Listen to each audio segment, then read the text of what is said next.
Líder do governo na Assembleia Legislativa da Bahia, o deputado estadual Rosenberg Pinto, do PT, reeleito no último domingo, tem afirmado que o presidente da casa, o presidente da ALBA, Adolfo Menezes, do PSD, tem bagagem para concorrer a mais 2 anos à frente da casa. Apesar de defender o nome de Adolfo, Rosenberg disse que o foco do grupo neste momento é a eleição de Jerônimo Rodrigues, do PT, ao governo do estado. O deputado estadual Rosenberg Pinto, do PT, é nosso convidado, é com ele que a gente conversa também aqui no Issa Bahia. Um prazer tê-lo aqui conosco, deputado. Bom dia. Bom dia, Jefferson. Bom dia, Ernesto, Levi, Laís e Paulo.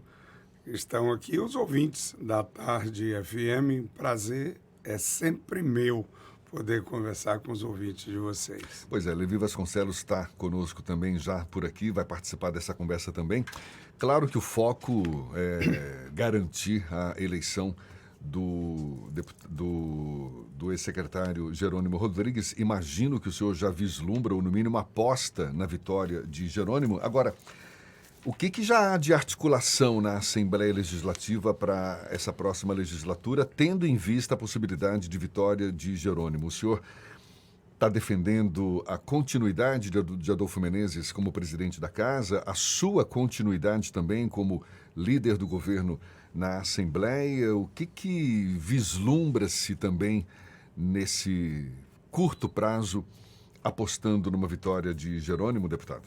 Olha, Jefferson, líder do governo é uma decisão do governador, então é ele que vai escolher. Mas sobre a sucessão na Assembleia, eu disse, inclusive, ontem, para algumas pessoas que me questionaram sobre o tema, que a prioridade agora é a eleição do Lula e a eleição do Jerônimo. Mas na hipótese de o tema estar, obviamente, na ordem do dia, eu entendo que o Adolfo Menezes ele tem legitimidade para ir à reeleição. Eu digo que, se depender de mim, trabalharei no sentido da sua reeleição. Ele foi um presidente que enfrentou 2 situações. Um momento de pandemia, mas também um momento em que nós perdemos o apoio do PP na casa. E ficamos ali no limiar, ali no meiozinho, para que a gente pudesse aprovar os projetos de interesse do governo. Eu, como líder do governo, contei muito com o apoio dele para que nós pudéssemos aprovar os projetos de interesse dos baianos, das baianas, mas, obviamente, os projetos de iniciativa do Executivo. E ele conseguiu fazer uma gestão alinhada tanto com a base do governo quanto a base da oposição. Então, eu acredito que, para esse cenário, o nome de Adolfo ele está mais credenciado e eu apostaria na sua reeleição. Você já conversou com ele nesse sentido? Olha, não conversei com ele, é apenas a minha opinião. Vou conversar com ele, ele sabe do carinho que eu tenho por ele, mas nós estamos falando de política. Eu poderia estar com uma outra opinião se entendesse que era o momento de fazer alteração, mas acho que as condições que ele construiu na Assembleia Legislativa garante, na minha opinião, apoio de diversos segmentos. Eu sinto que ele atraiu a bancada do Partido dos Trabalhadores. Ele teve uma boa relação com a minha bancada, a bancada da maioria, mas ele teve também com a bancada do Partido dos Trabalhadores. O PT na Assembleia Legislativa sempre foi muito secundarizado durante muitos anos. E nós fomos alterando essa relação. Eu ia perguntar, inclusive, sobre isso, deputado, porque o senhor mesmo já postulou a presidência da Assembleia por mais de uma vez, né? Chegou a tensionar quase para uma disputa, mas sempre compôs no final. Dessa vez, já está pacificado em torno da... Na realidade, eu tinha uma discordância da reeleição sucessivas. Eu colocava o meu nome para construir um debate, é lógico que era possível também freio para a tentar reeleição. um freio para a reeleição. E eu fui o autor, junto com Adolfo Menezes, nós assinamos um projeto juntos pelo fim da reeleição na Assembleia Legislativa que me orgulha bastante, porque eu acho ruim, certo? A sucessão de repetições ali de presidência da Assembleia. Marcelo Nilo acabou utilizando esse instrumento da reeleição de forma indefinida e, na minha opinião, eu acho que ele está pagando um preço muito alto por esse histórico dele. E, apesar da minha relação pessoal com o Marcelo, ele agora encaixou uma derrota muito grande para ele, por conta exatamente de um olhar muito para si do que para o projeto coletivo. Agora, deputado, a sucessão na Assembleia já está cedo para discutir esse assunto? Pode haver alguma mudança, por exemplo, no posicionamento de algumas bancadas, especialmente daqueles partidos com menor representação em função do resultado que sair do segundo turno? Não, lógico que sim, nós estamos falando isso num cenário da eleição de Jerônimo. Num cenário adverso, certamente haverá uma outra conotação, uma vez que... Em português, claro, o senhor está esperando algumas adesões de parlamentares eleitos agora à base de um eventual futuro governo Jerônimo Rodrigues. Eu não tenho dúvida, nós só elegemos 31 deputados da base do governo. Nós elegemos 31, nós elegemos um número menor, certo? Nós, dos 63, elegemos 31. E eu tenho já conversado, ontem já conversamos com um deputado que já declarou apoio para nós, mas eu espero que ele mesmo faça publicamente. Estou conversando com outro deputado que foi eleito de um partido desses menores, já construindo uma possibilidade de maioria na Assembleia Legislativa já a partir agora do mês de novembro. Mas a sucessão, na minha opinião, o nome mais consolidado, mais forte, e se depender da minha posição, será o nome de Adolfo Menezes para a reeleição. Deputado Rosenberg Pinto, Levi Vasconcelos, que também quer fazer uma pergunta aqui.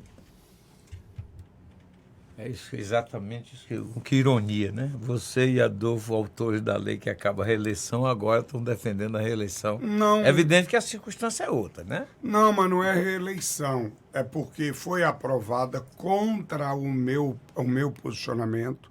Eu defendi que não houvesse reeleição de hipótese alguma. Mas o acordo que eu consegui construir na Assembleia é que não poderia haver reeleição dentro do mandato. Ou seja, agora é um novo mandato para o regramento da Assembleia Legislativa. Então, não é uma reeleição, é uma nova postulação, porque é um novo mandato. Eu sou defensor de que não deveria ter reeleição de hipótese alguma, mas eu sou um deputado entre os 63 e fui perdedor nessa tese.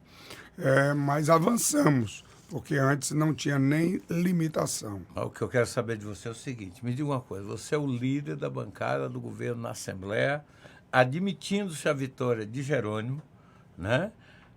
Você acha que a configuração como está na Assembleia, mesmo que o governo faça maioria, só falta um para fazer maioria, mesmo que faça maioria, você teria dificuldade de encaminhar algum projeto em relação à situação que você viveu nos últimos 4 anos?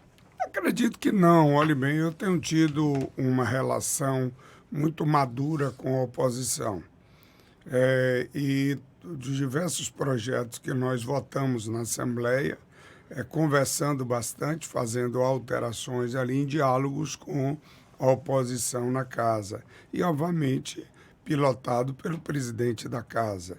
Então, eu e o deputado Sandro Regis, e algumas vezes o deputado Tiago Corrêa, tivemos diversas conversas e votamos todos os projetos, os mais conflituosos que você pode imaginar na casa, obviamente fazendo os ajustes, porque eu acho que nós ampliamos, eu acho que uma coisa que nós ampliamos na Casa Legislativa Baiana foi sair daquela dicotomia, certo? Ataca o governo, defende o governo.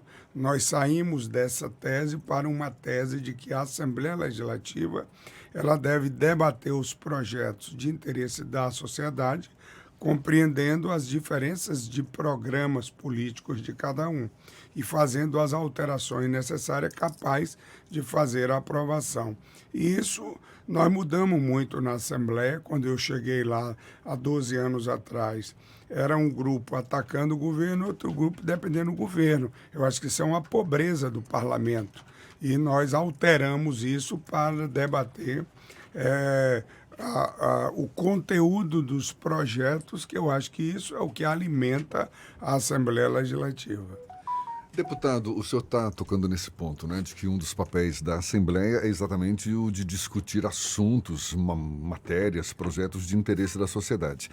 Agora, é uma reclamação recorrente, vira e mexe a gente toca nesse assunto aqui, de os deputados não terem espaço para defender, para discutir os próprios projetos de origem do Legislativo. A reclamação no sentido de que a Casa acaba se tornando um espaço muito mais para projetos do Executivo. Isso tem sido nas últimas legislaturas. Qual futuro o senhor vislumbra diferente dessa realidade? Nessa próxima legislatura agora, por exemplo, o senhor acredita na disposição da presidência da Casa, dos próprios deputados, de defenderem os seus projetos com mais intensidade, com mais espaço para esse debate? Olha, Jefferson, na realidade, isso não tem nada a ver com a presidência da Casa, nem com os líderes de maioria e minoria. Isso tem a ver com a Constituição de 88. A Constituição de 88 criou um formato de que os diversos temas, ou a sua maioria, ela está sob a responsabilidade do Congresso Nacional ou das câmaras legislativas municipais. As câmaras legislativas estaduais reduziram bastante o seu papel, certo, de regrador das bases estaduais. Ou seja, se nós vamos falar de transporte público, quem regulamenta isso é o município. Se nós vamos falar de saúde, quem regulamenta isso é o Congresso Nacional. Se nós vamos falar de educação, quem regulamenta isso é o Congresso Nacional. As casas legislativas estaduais se reduziram a debater verdadeiramente os projetos do Executivo. Mas tem casas legislativas, por exemplo, de Minas Gerais, a Assembleia Legislativa de Minas Gerais, que produz uma quantidade muito grande de projetos de autoria do Legislativo, mesmo sob a mesma Constituição. Não. Nenhuma casa legislativa no Brasil ela pode aprovar projeto de iniciativa de parlamentares que gere custo para o Executivo. Não, isso eu sei. Nenhuma. Mas fora de gerar custo para o Executivo, existe um universo muito grande de matérias, de assuntos. Aí depende, obviamente, dos projetos que são apresentados na Casa. Se você fizer um pente fino, 90% dos projetos de iniciativa de parlamentares na Casa é semana de tal coisa, é dia de não sei o quê. Então, eu acho que Mas isso existem também... projetos fora dessa alçada aí, de homenagens, de dia para isso e para aquilo e tal, que não tramitam na Casa também, não tem? Não, tramita na Casa. Qual é o problema? É que a Casa Legislativa, a centralidade da Casa não está no plenário, está nas comissões. Levi acompanha isso lá. Ou seja, eu não me queixo de nada, porque todos os meus projetos, eu chamo audiência pública, eu chamo debate nas comissões, eu construo um debate público daqueles projetos. Ou seja, os parlamentares, na sua maioria, quer o projeto e chama o projeto para o plenário e debate muito pouco nas comissões. É lógico que não é do interesse do parlamentar isso, mas o funcionamento das casas levam a essa situação. Mas eu vou trabalhar no sentido de priorizar os projetos de parlamentares. Nós votamos muito projetos parlamentares agora nessa última legislatura. Nos últimos 4 anos, tivemos muita dificuldade. Passamos 3 anos aí com uma pandemia E isso acabou criando dificuldades. Mas eu acho que nós alteramos muito. Hoje a gente tem um debate de conteúdo muito mais significativo na Assembleia Legislativa e nós temos também vários projetos de parlamentares de conteúdo para além dessa questão de símbolos que nós debatemos na casa. Eu lamento, inclusive, aqui a perda do mandato da deputada Fabíola Mansur, que é uma das deputadas que levou projetos de debate de conteúdo na casa. E, infelizmente, é isso que estou dizendo, a sociedade às vezes não analisa sobre esse prisma ao resultado eleitoral da deputada Fabíola Mansur, que é uma das deputadas. Estou dizendo, diversos deputados levam. Estou dizendo Se ela. dedicava muito especificamente à educação, né? A educação e saúde, ela trabalhou bastante nessa. Tem a sensação de que ela teve um problema mais ligado a partido, né? Porque eu estava olhando ontem a relação, teve 23 deputados eleitos que tiveram menos votos que ela. Na realidade, é que alterou bastante o coeficiente, o piso, vamos dizer assim, eleitoral dos diversos partidos, inclusive do PSB. Mas eu quero encerrar aqui, que eu sei que o tempo nosso está chegando, Jefferson, indo para o tema que, na minha opinião, ele é singular nesse momento, que é a eleição de Jerônimo e a eleição do Lula. E eu quero aqui afirmar um posicionamento que eu vinha dizendo há muito tempo. Era mais fácil ganhar na Bahia no primeiro turno com Jerônimo do que o primeiro turno nacional com o Lula. Obviamente eu gostaria que acontecesse os dois. Não aconteceu nenhum nem outro. E não aconteceu nenhum nem outro. Era mais fácil por quê? Porque a perspectiva eleitoral de Jerônimo era muito maior do que a do ACM Neto. E aí quando eu vejo hoje o ACM Neto fazer determinadas colocações, eu acho que a primeira coisa que ele precisa fazer é pedir desculpas ao Jornal à Tarde e às pesquisas que o Jornal à Tarde divulgou. Porque a manipulação, na minha opinião, e é que eu sou especialista nessa área, é a minha formação.